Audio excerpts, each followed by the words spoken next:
présenter d'abord les 5 livres qui ont été sélectionnés par le jury. Le jury s'est félicité de la diversité et de la qualité des livres qui lui étaient proposés. C'est incontestable, la production littéraire vendéenne monte en gamme et en qualité. Par ordre alphabétique était sélectionné le roman 1500 impur de Gildard Guillaume, aux éditions Albin Michel.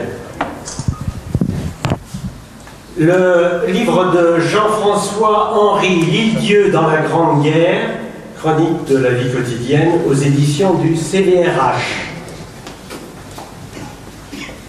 Clémenceau de Claude Mercier, aux éditions de L'Étrave.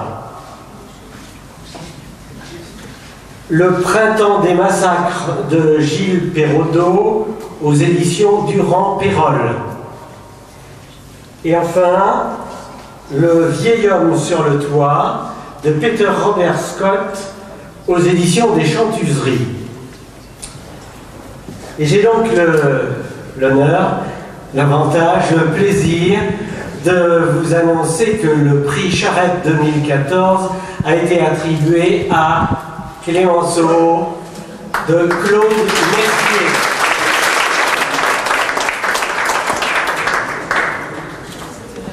Le trophée du prix Charette 2014.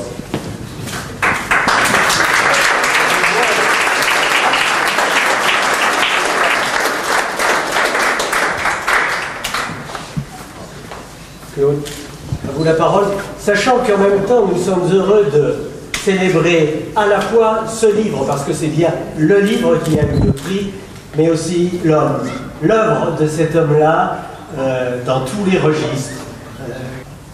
Je voulais le dire au début, un tel moment, pour moi, n'a pas de prix. Mais justement, il y en a un. Ah. Alors je remercie de tout mon cœur les membres du jury qui ont extrait mon humble prose de toute la littérature vendéenne, si généreuse et si riche cette année. Vous savez, c'est le 2e prix que j'ai dans ma vie.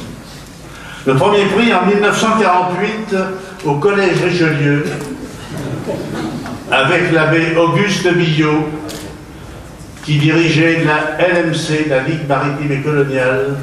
J'avais eu le premier prix de conférence. On m'avait remis un livre qui s'appelait, bien sûr, La France et son armée, de Charles de Gaulle. Alors aujourd'hui, c'est Clémenceau qui reçoit le prix. De Gaulle et Clémenceau, raccourci saisissant et assez glorieux pour notre XXe siècle. Alors, tout de suite, je vais vous le dire avant que vous me le demandiez. Pourquoi Clémenceau? Pourquoi? Parce que, oui, j'ai pris des notes, parce qu'autrement, j'ai remarqué d'ailleurs que l'année dernière, Régine avait pris des notes, elle aussi. Alors je me suis cru obligé, pas obligé, mais autorisé à le faire. Pourquoi Clémenceau? D'abord parce que je suis collectionneur de cartes postales sur la Vendée, et donc j'avais déjà beaucoup de cartes postales sur Clémenceau, sur sa vie, les endroits où il a vécu, les caricatures énormes, il y en a beaucoup. Ensuite, j'ai eu l'occasion de me mettre pendant 20 ou 25 séances dans la peau de ce personnage. J'en reparlerai tout à l'heure. Ensuite, beaucoup ont écrit sur Clémenceau, mais ont écrit sur des points spéciaux de sa vie, et pensant que tout le monde connaissait la vie de Clémenceau, et donc ils appuyaient sur tel Clémenceau et la religion, Clémenceau et les femmes, Clémenceau et l'affaire Dreyfus, Clémenceau et la guerre, etc. Bon. Et puis aussi, ce qui m'a décidé, c'est un jour où quelqu'un m'a dit: ah, Clémenceau, je connais, je connais bien Clémenceau, ni un mouchant. Ah, j'ai dit: moi, vous avez tout faux. Il y a un mouchant, il y a un mouillon. j'ai dit, mais finalement, les gens connaissent Clémenceau, croient connaître Clémenceau, mais c'est pas si sûr que ça. Et puis, comme j'avais acquis depuis longtemps beaucoup de respect et une certaine tendresse pour ce personnage, je m'y suis lancé avec beaucoup de passion. D'ailleurs, Jean Cocteau disait, écrire doit être un acte d'amour. S'il ne l'est pas, il n'est qu'écriture. Alors, je voudrais vous dire merci, mais avant, je voudrais dire merci à deux hommes.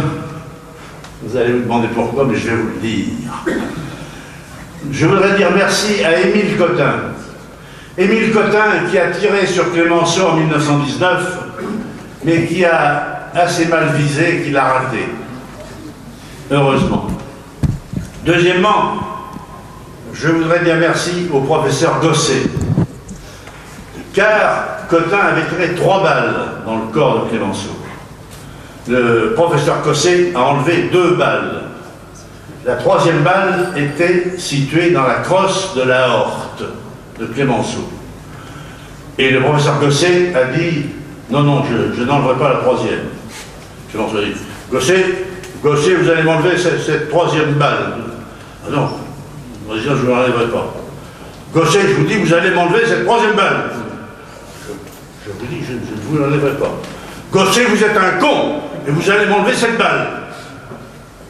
Président, écoutez, je suis peut-être un con, mais je ne vous enlèverai pas cette 3e balle. Et heureusement que le professeur Gosset n'a pas enlevé cette balle, car c'était très dangereux, très risqué, et vraisemblablement, notre Père la Victoire serait resté sur le billard. Il y serait resté, on était en 19, il y serait resté 10 ans plus tôt que sa mort en 29, comme tout le monde sait. Or, s'il était mort en 19, je vous le demande, mais on n'aurait pas eu les nymphéas de Claude Monet qui ont été offerts, donnés à la France, ce beau bouquet de fleurs donné à la France, par donation en 1922, sur presque une injonction de Clémenceau, qui s'est pas battu, mais qui a discuté longuement avec Claude Monet, en disant si. Donc, donné à la France en 22 et inauguré en 1927. Nous n'aurions pas eu les nymphéas. Nous n'aurions pas eu l'amoureuse passion avec Marguerite Baldensperger. Cette Marguerite qu'il a connue en 1923, avec laquelle ils ont échangé près de 700 lettres, dont 678 lettres de Clémenceau font l'objet d'un livre magnifique qu'il faut absolument lire, qui s'appelle « Lettres à une amie », et dans laquelle, lui qui était capable d'être aussi grossier, lui parle, lui écrit comme un étudiant romantique. Je vous demande simplement de ne pas passer un quart de seconde sans penser à moi. Et sitôt que c'est fait, de recommencer. Je suis à vous déraisonnablement. Nous n'aurions pas eu ça. Nous n'aurions pas eu ce discours au lycée de Nantes qu'il a inauguré en 1922, dans lequel il disait aux enfants, « Mes enfants, maintenant nous allons nous séparer. Moi pour mourir et vous pour faire votre destinée.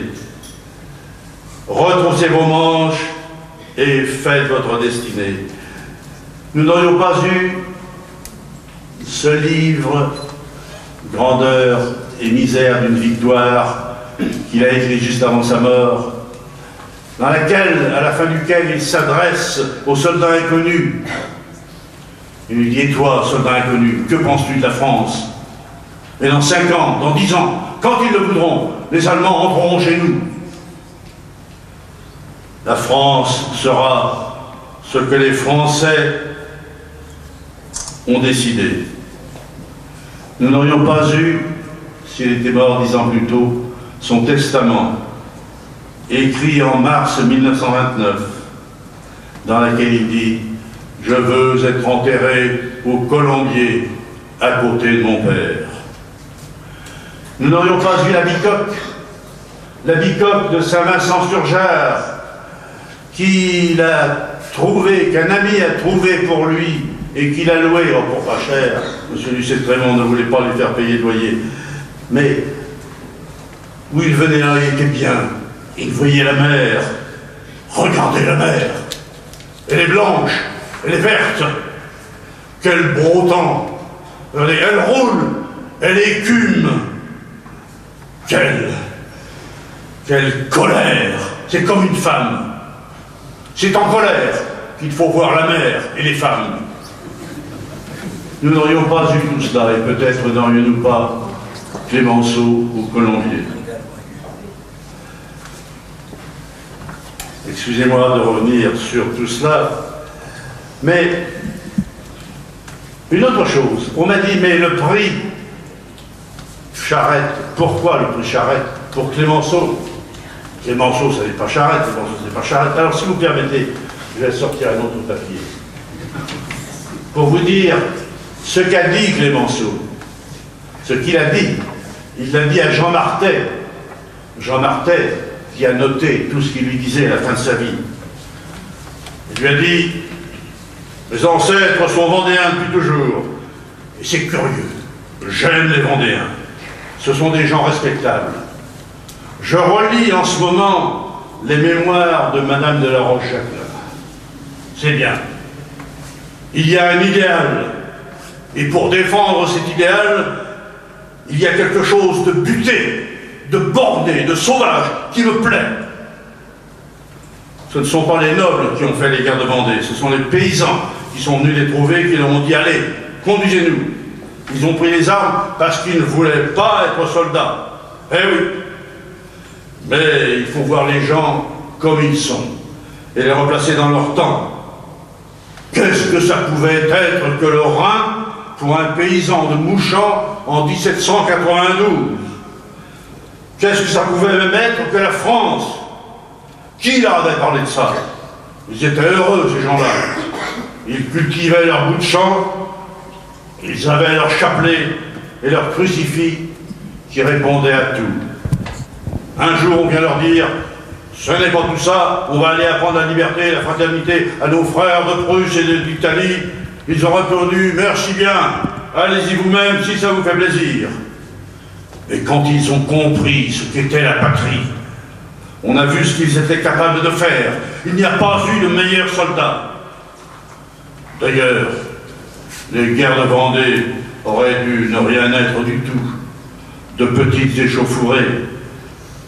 Ce n'est devenu quelque chose que par suite de la carence du gouvernement. Quand il y a un gouvernement, il ne se passe jamais rien de sérieux.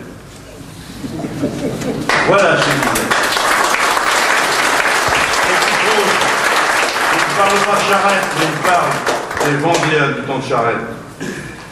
Alors, maintenant, je vais vous dire que ce prix, je tiens tout de même à le partager avec deux autres personnes.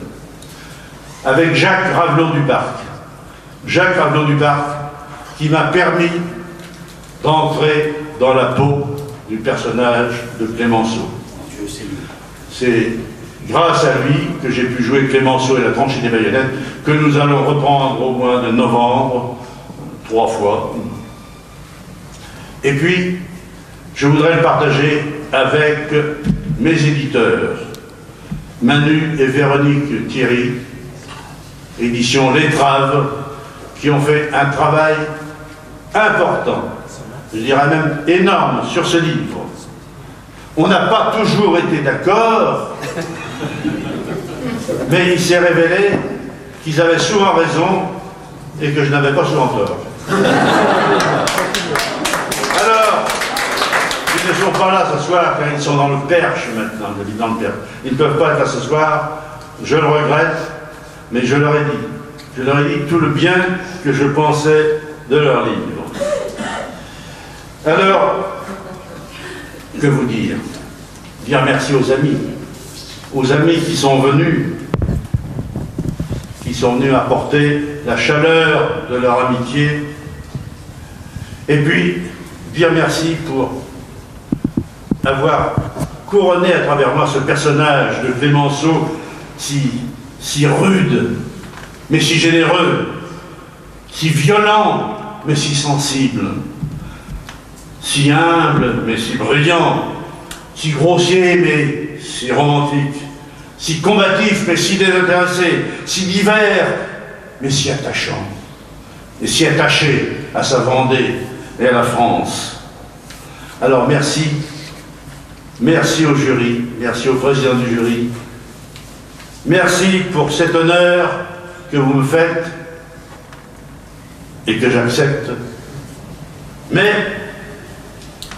comme dirait l'autre, attention, parce que, à force d'accepter les honneurs, à la longue, on finirait par croire qu'on les mérite.